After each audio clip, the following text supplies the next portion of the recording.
देवानंद, आशा पारेख, शोभा खोटे, Madan Puri starrer film कहीं और चल का काम साल 1968 में शुरू हुई थी। फिल्म के आधिकारिक निर्माता उस जमाने के मशहूर सिनेमाटोग्राफर जाल मिस्त्री साहब थे।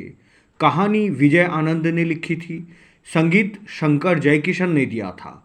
कैमरामैन खुद जाल मिस्त्री जी थे। फिल्म के एडिटर और निर्देशक थे विजय आनंद। दर्शकों को ये फिल्म पूरी होने के बाद भी देखने का मौका ही नहीं मिला, क्योंकि फिल्म के फिनांसर खुद नहीं चाहता था कि ये फिल्म दर्शकों को दिखाया जाए और फिल्म एक अच्छा कारोबार करे। जी हाँ, आपने सही सुना।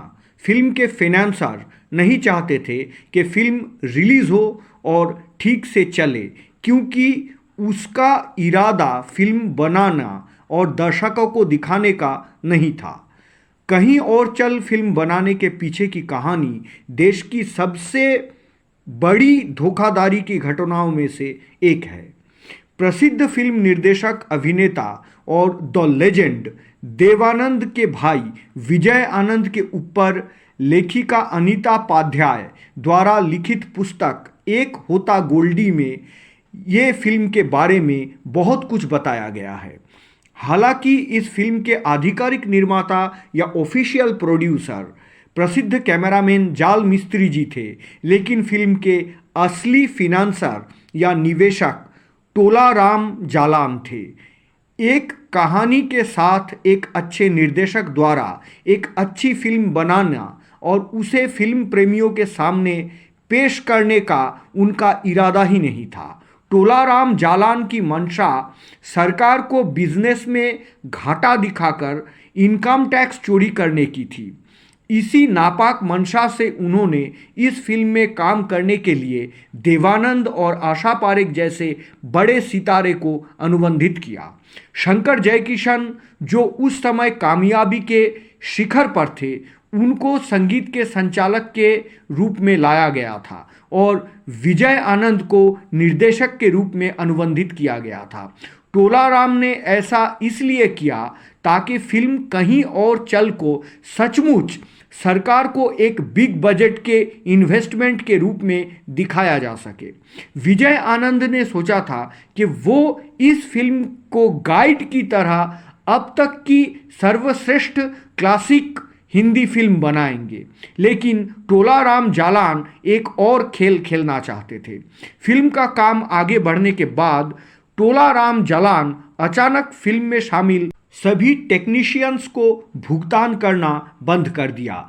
आशा पारेख ने अपने आत्मकथा द हिट गर्ल में लिखा है कि फिल्म निर्माता के पास शायद वित्तीय संकट हो गया था और इस फिल्म को जैसे तैसे करके ख़त्म किया गया था। शायद आशा पारेख को मालूम नहीं था कि ये आर्थिक संकट या फिनेंशियल क्राइसिस जानबूझकर बनाया गया था। कहीं और चल के 4 गाने रिकॉर्ड किए गए और उनमें से 3 गाना खंडाला में शूट भी किया गया था। फिल्म का नायक एक इंजन ड्राइवर था। फिल्म की नायिका उस स्टेशन को देखती थी जहां उसके प्रेमी ने 2 मिनट के लिए ट्रेन को रोक देती थी। ऐसे में ए जाने वाले आ देर ना लगा गाने की गजब की कल्पना की गई। फिल्म का लगभग 80% हिस्सा पूरा हो गया था और केवल 20 दिन की शूटिंग ही बाकी थी, लेकिन टोलाराम जालान फिल्म के कलाकार और टेक्नीशियंस को भुगतान नहीं कर रहे थे। मिस्टर जाल मिस्त्री, जिन्हें फिल्म के आधिकारिक निर्माता के रूप में नामित किया गया था, एक असाधारण कैमरामैन और उससे भी अधिक असाधारण व्यक्ति थे। वे बहुत ही मधुर, मृदुभाषी, शिष्ट व्यक्तित्व के धनी थे। इसलिए फिल्म कहीं और चल का हर कलाकार और टेक्नीशियन लंबे समय से भुगतान ना होने के बावजूद बिना किसी शिकायत के मुस्कान के साथ काम कर रहा था। लेकिन धीरे धीरे सारे टेक्नीशियंस को पता चलता है कि इस फिल्म के निर्माता के रूप में जाल मिस्त्री जी का नाम केवल इस्तेमाल किया जा रहा है। इस फिल्म के असली निवेशक तो टोलाराम जालान है। इस सच्चाई का खुलासा होते ही फिल्म के हर टेक्नीशियन को होश आ गया। उन्होंने स्पष्ट किया कि यदि उनके पुराने बकाया का भुगतान नहीं किया गया तो वे अब इस परियोजना पर और आगे काम ही नहीं करेंगे, क्योंकि तोलाराम जालान का असली मकसद फिल्म बनाना नहीं था। उन्हें इस बात का कोई मलाल नहीं था कि फिल्म पूरी होगी या नहीं, या फिनिश प्रोडक्ट बेहतर होगा या बुरा। वो तो बस सरकार को दिखाना चाहता था कि उसकी एक पहल की विफलता के कारण उसे भारी वित्तीय नुकसान हुआ है, ताकि वो इनकम टैक्स से बच सके। इसलिए वो खुद फिल्म को पूरा करने में बाधा डाल रहे थे और जानबूझकर इसमें देरी कर रहे थे। फिर जब अक्सर पैसे के कमी के कारण या इसके बहाने शूटिंग रद्द होने लगी तो धीरे धीरे सब कुछ दिन के उजाले की तरह स्पष्ट हो गया और टेक्नीशियन अपना हक मांगना शुरू कर दिया।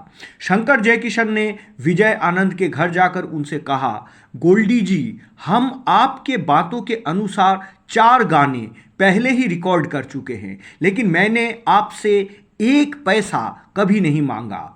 इस बार आप हमें बताएं कि हमें हमारे पारिश्रमिक क्यों नहीं मिल रहा है, हमारे मेहनताना का क्या होगा। विजय आनंद ने उनसे कहा कि आपको वो अवश्य मिलना चाहिए जिसके आप हकदार हैं। सच मानिए तो मुझे भी अपना पैसा अब तक नहीं मिला। आप इस बारे में तोलाराम जालान से सीधे पूछताछ कर सकते हैं। कुछ दिनों के बाद आशा पारेख जी ने विजय आनंद से शिकायत की कि तोलाराम जालान उन्हें वो पैसा नहीं दे रहे हैं जिसके वे हकदार हैं। विजय आनंद बड़ी शर्मिंदगी में पड़ गए। वो पूरी फिल्म का निर्देशन और एडिटिंग खुद अपने हाथ से कर रहे थे। वो फिल्म के प्रगति और निर्माण से बहुत सैटिस्फाइड और खुश थे। उन्हें यकीन था कि कहीं और चल बॉलीवुड के इतिहास में सबसे सफल फिल्मों में से एक के रूप में दर्ज की जाएगी। वो बहुत व्यथित और दुखी हो गए जब उन्हें अपने एक ड्रीम प्रोजेक्ट के अंजाम क्या होगा इसका एहसास होने लगा, जिसके लिए उन्होंने इतनी मेहनत की थी। फिल्म की शूटिंग शुरू होने से पहले तोलाराम जालान ने जाल मिस्त्री जी के साथ एक एग्रीमेंट या अनुबंध पर हस्ताक्षर किए थे, जिसमें कहा गया था कि तोलाराम जालान ही फिल्म कहीं और चल के एकमात्र मालिक है और इस फिल्म के सारे राइट्स उन्हीं के पास रहेगा। इसके बाद तोलाराम जालान फिल्म पर 1 पैसा भी खर्च नहीं करना चाहते थे। धीरे धीरे उन्होंने सभी कलाकार और शिल्पकारों से फिल्म को पूरा करने के लिए तारीख मांगना भी बंद कर दिया। वो जैसे तैसे करके फिल्म पर काम करना जारी रखा, जिसमें वो असली कलाकारों के बॉडी डबल्स या डुप्लीकेट का इस्तेमाल किया। अलग अलग कलाकारों की आवाज़ दूसरे लोगों के साथ डबिंग किया गया। इस तरीके से तोलाराम ने इस फिल्म को पूरा किया। फिर वो फिल्म को सिर्फ एक थिएटर हॉल में रिलीज किया और सिर्फ एक मैटिनी शो पर चलाया और फिर फिल्म को हमेशा के लिए बंद करने के इरादे से थिएटर हॉल से हटा दिया। कानूनी दांव पेच के चलते देवानंद, जाल मिस्त्री जी, विजय आनंद साहब के पास पूरे मामले को दर्द से देखने के अलावा और कोई चारा नहीं था। साल 2000 में तोलाराम जालान को दादा साहेब फाल्के पुरस्कार से सम्मानित किया गया, जो भारतीय फिल्म जगत में सर्वोच्च सम्मान है। विजय आनंद एक क्लासिक फिल्म निर्माता थे।